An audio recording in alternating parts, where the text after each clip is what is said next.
Welcome to Live at the Forum 2021 with the National Association of Workforce Boards. I'm your host, Ron Painter, and I am delighted to be joined for this segment. Sure you are, Ron. I am, Deb. I am really excited that Deb Giordano from Equus Workforce Solutions, our big sponsor, is sitting next to me, and it's always great to be with you. And we're going to have a conversation with Jen Harris. Hello to you both. Hello to you both. That's all you're going to introduce about her? No, I'm going to say, Jen, you are the chair of the National Association of Workforce Board. Kind of this is your first forum. Tell us a little bit about your day job. So my day job is I own a recruiting firm, an executive search firm called CR Search. And it will be 8 years old in July. So how did you get into executive search? So I've been a recruiter for over 25 years. I started actually at a staffing company. I went in there looking for a job and they said, what would you think about working here? And I was 22 without a job and thought, well, if I can't get myself a job, how can I get other people a job? But tell me more, right? So that led to a career that just was fit my personality in terms of assisting people in finding their next career. It was extremely gratifying. It was great to be able to meet people, to meet employers, to make those connections, to facilitate those connections, right? Because at the end of the day, I tell people, I don't get you the job, you earn the job, right? I'm just there facilitating that connection. And so as my client base grew and the connections grew, the type of work I did just changed a little bit. So went from hourly temporary staffing to direct hire to doing things more on a retained basis and a consulting basis with some of my clients. So Deb's going to ask you more about NAWB, but I want to ask you a follow-up question about executive recruiting. So two things. One, like how do you find somebody when you get that position, the company calls you, they've got a position. How do you find that somebody? And then do you coach them? Do you get them ready for that interview? Explaining the company? Absolutely. So there's three kind of main buckets. One is social media, right? Mm-hmm. LinkedIn, some of the other social media. There's another bucket that's referrals, right? People that I know that know other people. And then there's a database that I've created over the past 20 years too of, again, connections and referrals. I will still sometimes post jobs if they're not confidential from my clients. So, you're constantly adding people to that database. So that's something that's happening every day. And so as an opportunity comes up, then you're able to go to these different pipelines that you've created to then see if they, there's a person in there that fits that opportunity. From a coaching perspective, it's interesting because sometimes no matter what level somebody's at in their career, they may accept coaching and think, yes, I'd like some help in terms of preparing for my interview or understanding what's going to happen. And there's some that don't. And so I always try to just tread carefully with that. I never want to assume somebody has all the answers, but I also don't want to assume they don't, right? So that's just something with candidates that I just approach carefully and say, I'm here for you. If you have any questions, interviewing usually is very difficult. People get nervous about it, no matter, again, if they're at the highest level or it's entry level. So how can I help you walk through that? Some accept it and love it, and some want to talk a lot and be very prepared, and some are like, I got it. So those folks, I go, are you sure? because interviewing has evolved over the last, the types of questions, the expectations, everything from something like a one-on-one to a panel interview. Yeah, and what you're allowed to ask, right? And not allowed to ask. Exactly. Do you have to coach the company? Yes. And remind them what they're not allowed to ask?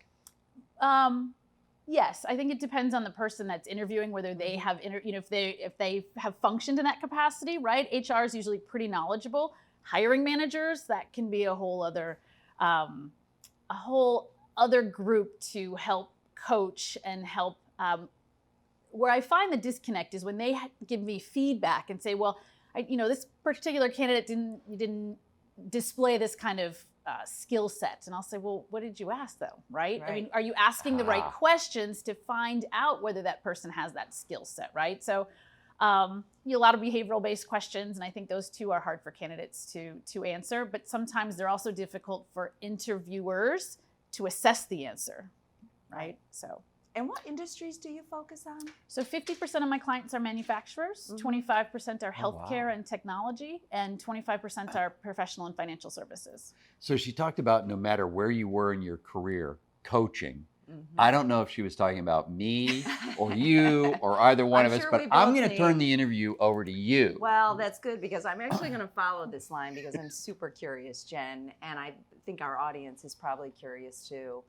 What's the pandemic done to the executive search industry? And on top of that, because you get to touch businesses through that process, you see the broader impacts even of those industries. But so I'm just real curious what the pandemic did for your business and what you learned through it. So I, like many other businesses, everything stopped right in the middle of March, and it was quite worrisome. Also, as a business owner, you know, I thought, what is this going to look like, and how long is it going to last?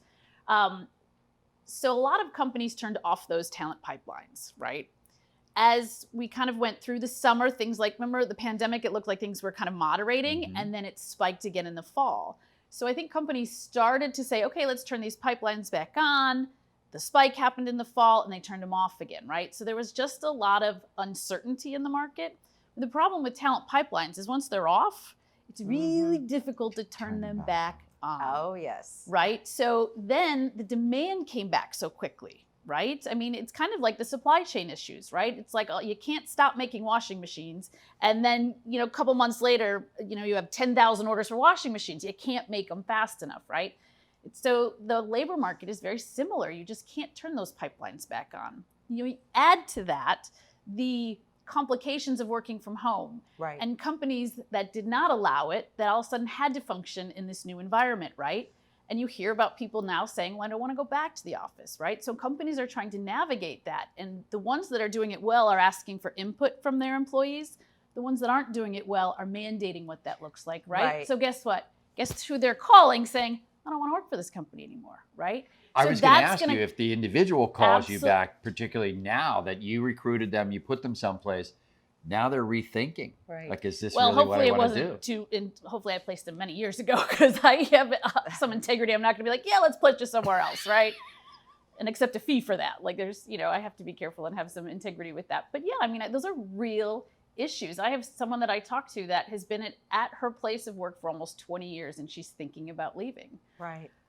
And that's a major concern. Companies should be absolutely concerned about that. Totally agree and hear that. I'm curious if some of your clients started looking for even different skill sets. I mean, I think leaders really had to adapt through the pandemic, and I wonder if companies are modifying what they're looking for in new leaders. So I think it starts with an assessment of how well they got through the pandemic, and I think that some companies' leadership will be judged by that, right?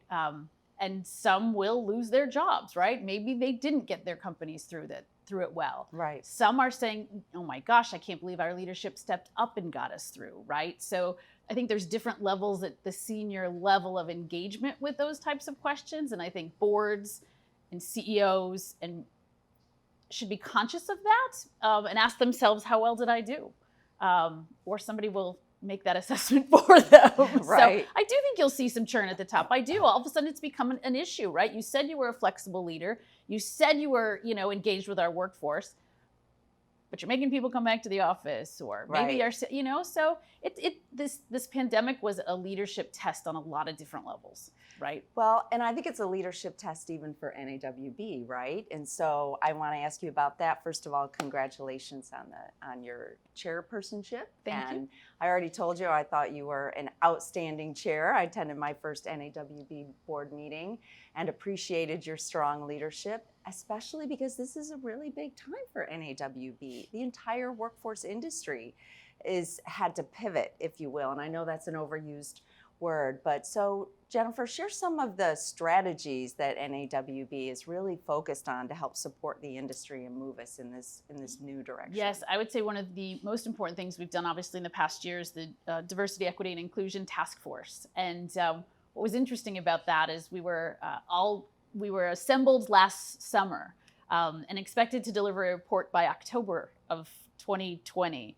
And here it is 21 and we're just delivering that report. Right. So the work we thought would take a couple months has actually taken almost a year and a half, right? Because we wanted to be thoughtful about it. We wanted to be thorough about it because the implications are huge, And right? it's hard. And it's very difficult. They're difficult conversations. So anxious to talk later today with some members on what that looks like and where we're at. I think technology is a huge issue for NAWB, right? When we come to these conferences and we talk about the systems not communicating and data and some of these other things. So I think we need to be at the forefront of those conversations. And that also too is uncomfortable. It's uncharted territory for us, but I think that we need to take the lead, not only in the conversation, but the actions of what's good for our boards, right? What we need to be more proactive, I think, in those settings. And then it's just setting a strategy for the staff. I think it's critical that they know what we expect, right? And how we can give them the resources to build internal capacity to tackle some of these things, right? Because everything sounds like a good idea, but if you don't know how to fund it, fix it, or some of these other critical issues, then the expectations fall flat. So I think that that's something that as a board, we can do a better job of setting those expectations, saying, okay, if we want you to do X, then we need to provide you with Y and Z, right? So that there can be a successful outcome. So it was so great for all of us to get back together here at NAWB. Thanks for making that happen. I think everyone is just so excited to be face-to-face with people. So I'm curious to get some of your thoughts about how you think the last couple of days have gone and anything really surprised you. No, I was surprised by the numbers. We had no idea when we voted to have an in-person event what that was going to look like, right? So we kind of threw a number out there and we exceeded it, and it was fantastic. And I do think there was an energy about wanting to be together. And also because this work is so crucial right now, right? We don't have time to wait another year to have a conference. Some of these things we need to discuss have to happen now, right? So I think it was a bit of a leap of faith, but I think that we also knew that it was a must. It was a must do. So however we were going to have to do it, right, that's what it was going to look like. So a lot of moving pieces. I can't thank staff enough. It's a Herculean effort to do some of these hybrid type of events. But I think, too, we're also understanding more about that so that as more events transition to that, right, the expectation will be there. Our learning curve will be short because we've already done it. Right. So I've heard great feedback. I've heard words like courageous and thank you. So I think that is affirming that we made the right decision. So you mentioned you've been a local board chair, Lake County, Illinois.